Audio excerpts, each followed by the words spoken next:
दोस्तों आज से हम लोग एक नई बुक को डिस्कस करने जा रहे हैं जिसका नाम है 12th फेल। आईपीएस अनुराग पाठक ने इसको लिखा है इस बुक को बहुत इंटरेस्टिंग बुक है दोस्तों। इसके अंदर एक गरीब 12th फेल बच्चे की कहानी बताई है कैसे वो आईपीएस बनता है। बड़ी कमाल की स्टोरी है दोस्तों, मुझे बड़ी पसंद आई है। लेकिन आप लोगों का टेस्ट क्या है ये मुझे ये फर्स्ट पार्ट डालने के बाद में पता चलेगा। अगर ये पार्ट आपको पसंद आता है तो आगे इस बुक को डिस्कस करूँगा नेक्स्ट पार्ट बनाकर। तो शुरू करते हैं। मार्च की एक सुबह थी। अपनी घर की छत पर सो रहे मनोज के चेहरे पर धूप पड़ने लगी। कुछ देर करवट बदलने के बाद वो उठकर बैठ गया तो उसने क्या देखा, उसका दोस्त विष्णु मैथमेटिक्स के क्वेश्चन सॉल्व कर रहा था। अब इसको भी ये करना चाहिए क्योंकि आज फर्स्ट पेपर है 12th क्लास का। लेकिन प्रॉब्लम यहाँ पर यह है कि इसको मैथ्स बिल्कुल समझ में नहीं आती। फिर भी उसने पास पड़ी किताब उठाई। अब इसको क्या है, बहुत खुशी होती है जब इसकी कोई तारीफ़ करे।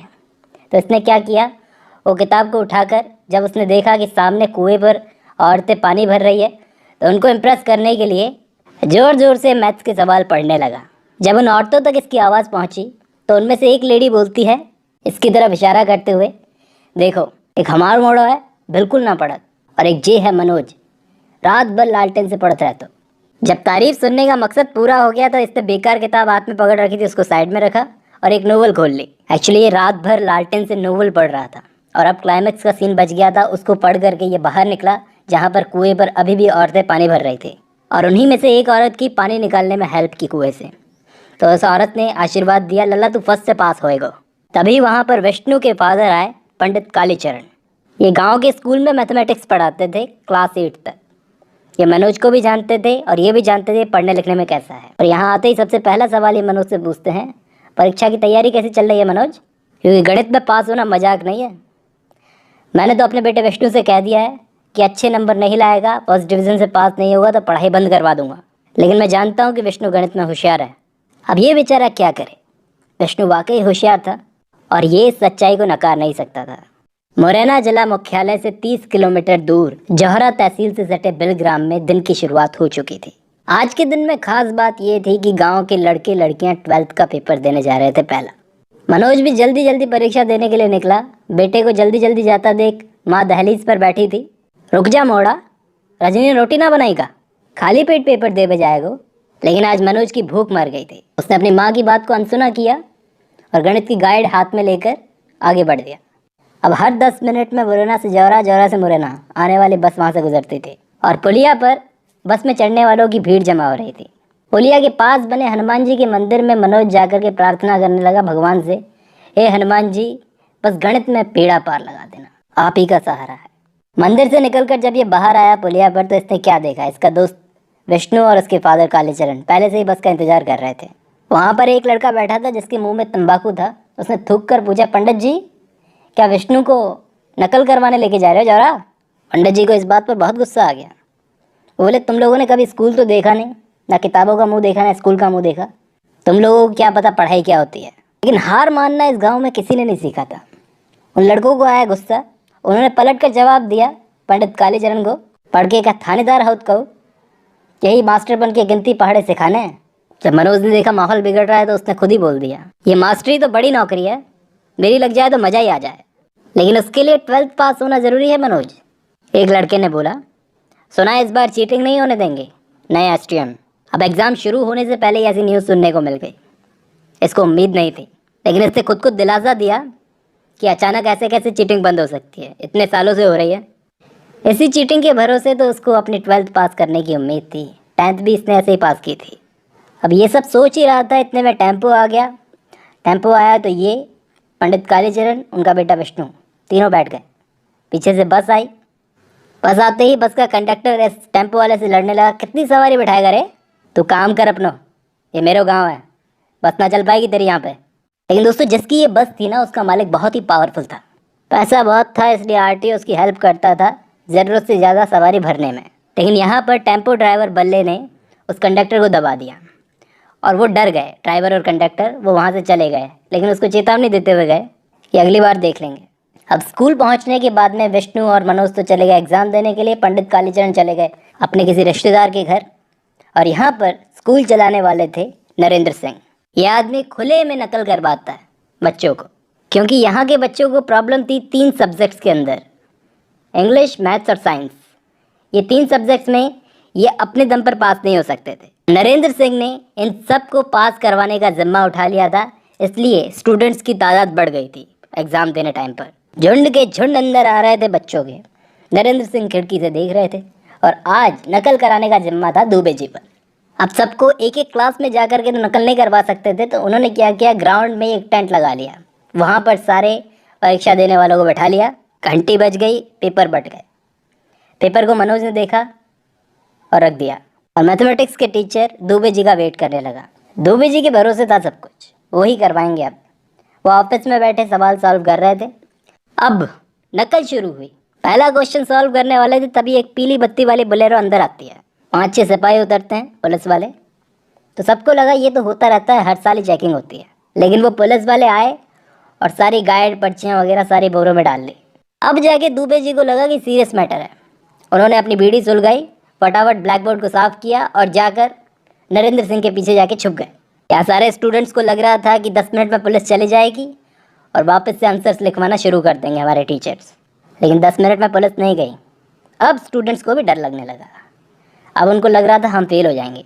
अब एक लड़का इशारा करता हुआ बोलता है, ये तो एसटीएम दुष्यंत सिंह है। दुष्यंत सिंह ने नरेंद्र सिंह से कहा, आपको शर्म आनी चाहिए, खुलेआम नकल करवा रहे हो।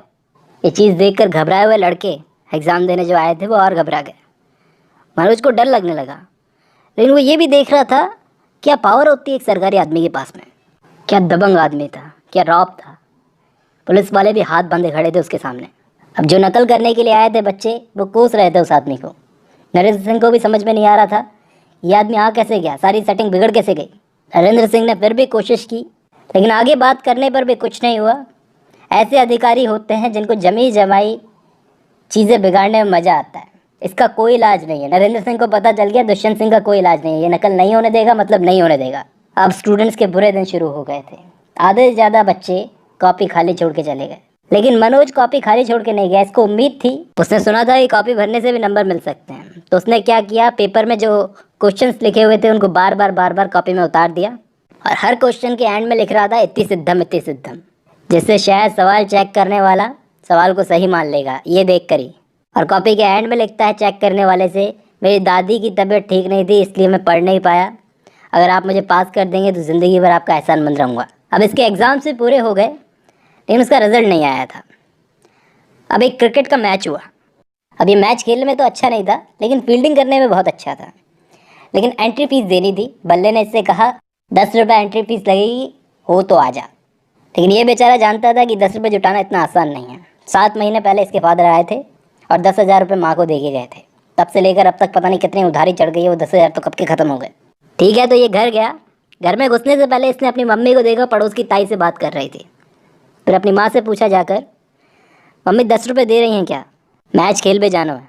तो इसकी मम्मी ने चिढ़कर बोला, वहाँ पे ना है, तेरे बाप ने तो 6 महीने से मोहना दिखायो, मैं यहाँ उधार मांग के घर चला रही हूँ। तो अब जवाब मिल चुका था। इसका मुश्किल था मैच खेलना, फिर भी सफ़ेद जूते पहनकर पहुँच गया अपनी टीम के पास में। अब 12 लोगों की टीम में इसको छोड़कर सभी ने फीस दे दी थी। ये अलग था, बाहर था। अब चुपचाप ये बैठ गया कुर्सी पर। कमेंट्री कर रहे थे बैंड में गाना गाने वाले Pappu Singh. Hello hello, mic testing 1 2 3। Match शुरू हो रहा है। मैच का मजा लेने वालों से निवेदन है कि बैठ जाएं।